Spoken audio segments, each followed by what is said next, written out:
Og'abek, jigarim, Nexia so'rayotganingizni mana siz uchun yil yangisidan Gracias toza 2014 bitta mana shu joyda hozirroq qirib olganman deyaptilar.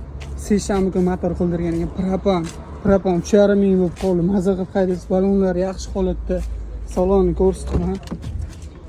Saloni yaxshi. Poligi bor. Chexollar ham yaxshi qilib qo'yilgan. Probegi brizi 76 ming. Halol ekan, tekshirtirib olavering aka, qaytgan bo'lsa yarim pulga o'tib beraman deb aytibdilar. Orqadan holatlari bitta mana shu joyda betonchasi borga ozgina qirilgan, o'shaning uchun septirganman dedilar. Narxi necha pul deb o'ylaysiz? Siz uchun 58 ga telefon qilsanglar yana ham kelishtirib beraman deb, juda srochniy pul kerak ekan. Olasizlar, haydaysizlar. Hamma narsasi tayyor, hech qanaqa ish yo'q. Motor, korobka, ходовой, chotki sostenada turib akani o'zlari maqtayaptilar jigar.